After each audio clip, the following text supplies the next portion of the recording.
Shalom, Hawewane Raismawane, selamat pagi, Tuhan Yesus memberkati. Bertemu kembali dalam seri Renungan Pagi bersama Jemaat Tuhan, Gereja Masihat Wetu Jemaat Argapura. Dalam Renungan Pagi pulang ke rumah oleh hamba Tuhan Nyonya Ellen G. White. Hari ini hari Rabu tanggal 14 Oktober 2020. Renungan pagi kita berjudul Mempelai datang songsonglah dia. Ya, mempelai datang songsonglah dia. Ayat renungan kita diambil dari Matius 25 ayat 13. Karena itu berjaga-jagalah sebab kamu tidak tahu akan hari maupun saatnya. Ya, akan hari maupun saatnya. Pada alinea pertama dari kutipan Nyonya White yang diambil dari buku Alfa dan Omega jilid 8 halaman 447 dan 448 kembali menceritakan tentang peristiwa yang menjadi titik awal Gereja Masihat Tuhan ke-7 di bulan Oktober 1844. Dikatakan bahwa pengumuman mempelai datang songsonglah dia pada musim panas tahun 1844 menyebabkan ribuan orang dituntun untuk mengharapkan kedatangan Tuhan yang segera. Jika kita membaca catatan sejarah umum maupun catatan sejarah khusus Gereja Masihat Tuhan ke-7 yang menceritakan bagaimana ekspresi hati daripada umat-umat Tuhan di tahun 1844 khususnya bulan Oktober. Mereka begitu bersemangat ketika mengetahui hari di mana penggenapan nubuatan itu akan terjadi dan Yesus akan segera datang. Tapi sebagaimana yang kita sudah dengar pada awal bulan ini dalam buku renungan pagi kita juga terjadi kekecewaan yang besar karena pada hari di mana mereka mengharapkan kedatangan Yesus rupanya tidak terjadi. Apa yang menjadi kesalahan? Sedikit penjelasan dari tulisan hamba Tuhan menjelaskan demikian.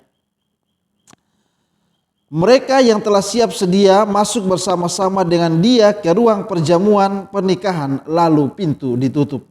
Mereka tidak akan hadir secara pribadi pada pernikahan itu karena pernikahan itu berlangsung di surga. Sementara mereka ada di atas dunia ini. Pengikut-pengikut Kristus menanti-nantikan tuannya yang pulang dari pernikahan itu. Lukas 12 ayat 36. Tetapi mereka harus mengerti pekerjaannya dan mengikut dia oleh iman sementara dia pergi ke hadirat Allah. Dalam pengertian inilah mereka dikatakan pergi ke pernikahan.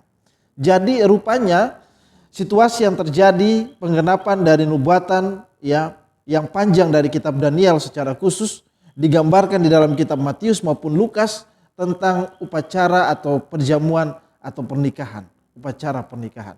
Di mana mempelai laki-laki pergi menjemput akan apa? Mempelai wanita, ya, dan diadakan sebuah pesta pernikahan. Tapi yang terjadi adalah pesta pernikahan itu yang pada waktu itu terjadi untuk menjemput akan pengantinnya bukan terjadi di atas dunia ini pada tahun 1844, tapi terjadi di dalam kerajaan apa? Surga.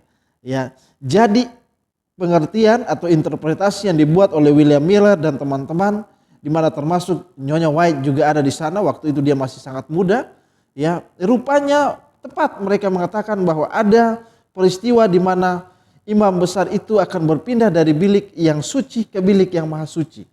Tapi interpretasi mereka bahwa itu akan terjadi di mana imam besar itu akan datang atau Yesus akan datang di bulan Oktober, tidak seperti itu.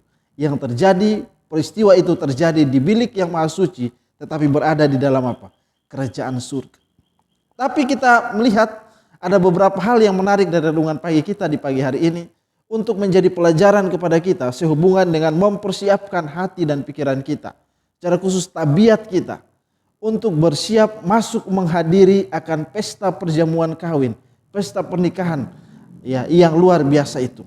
Yang pertama, dalam perumpamaan itu hanya mereka yang mempunyai minyak dalam buli-buli dan dalam pelitanya saja yang masuk ke perjamuan nikah itu. Mereka yang mengerti kebenaran Alkitab dan juga mempunyai roh dan karunia Allah, yang pada malam pencobaan paling pahit telah dengan sabar menunggu menyelidiki Alkitab untuk terang yang lebih jelas. Mereka ini melihat kebenaran mengenai tempat kudus di surga dan perubahan pelayanan juru selamat, dan oleh iman mereka mengikutinya dalam pekerjaan di tempat kudus itu.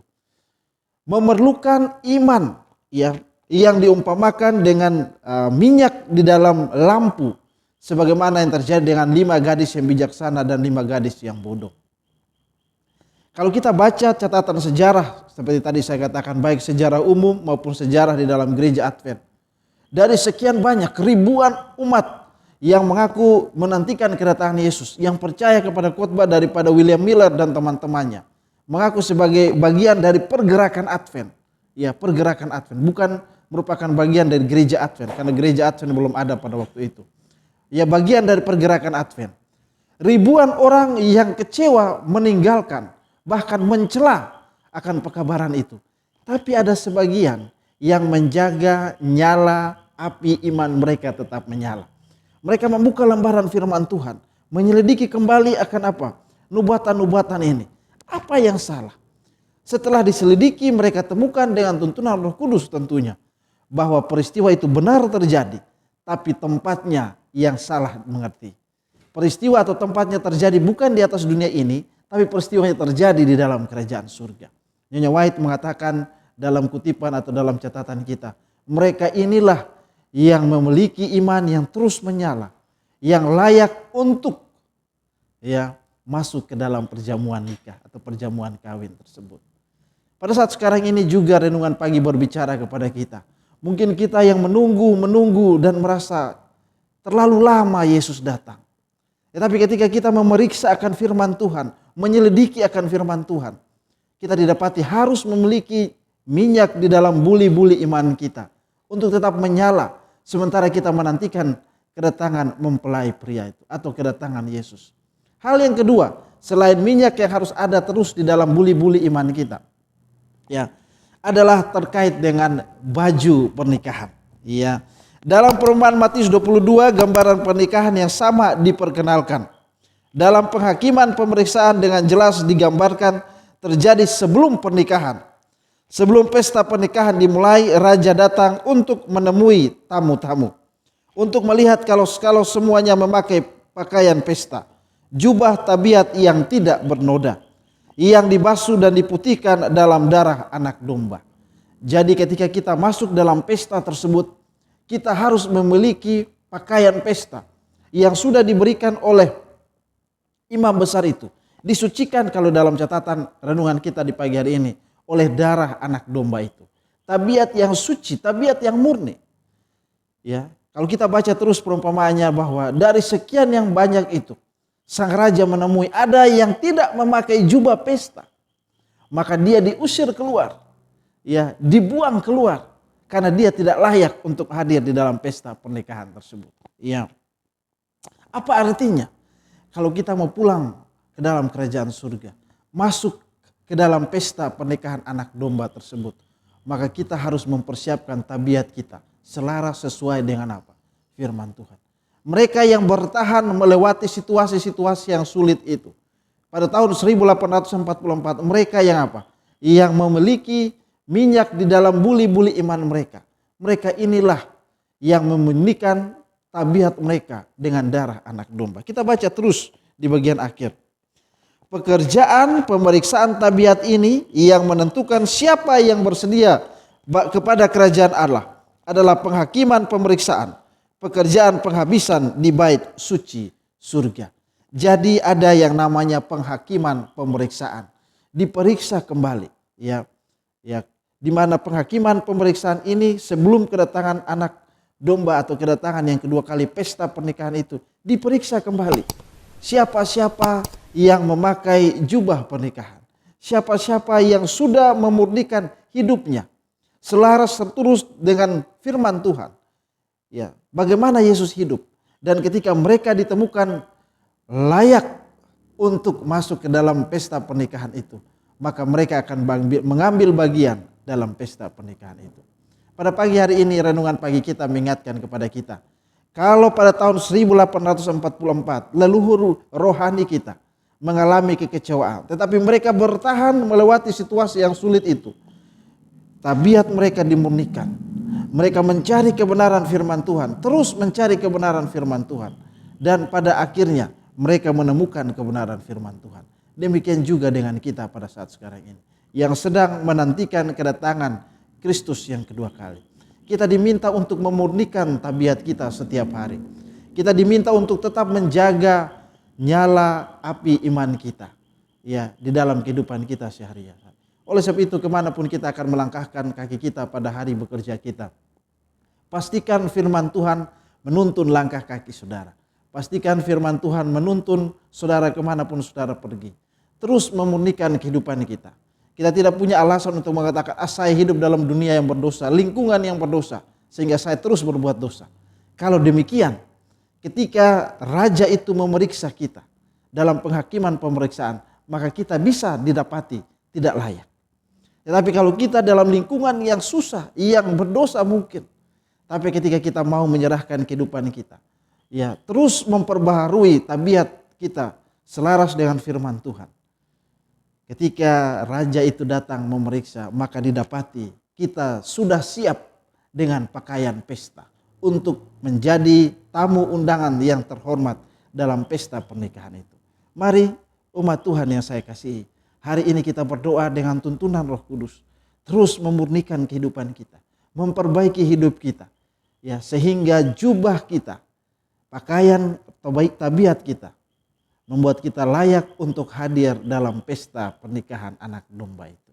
Itulah yang kiranya menjadi harapan saya melalui renungan pagi ini, menuntun mengarahkan langkah kaki kita kemanapun kita melangkahkan kaki kita pada hari bekerja ini. Mengakhiri akan renungan kita di pagi hari ini, saya mengajak umat Tuhan, mari kita berdoa, menyerahkan kehidupan kita ke dalam tangan kasih Tuhan. Jika ada pergumulan, rencana, rancangan hati kita, mari kita tundukkan kepala dan kita berdoa bersama-sama.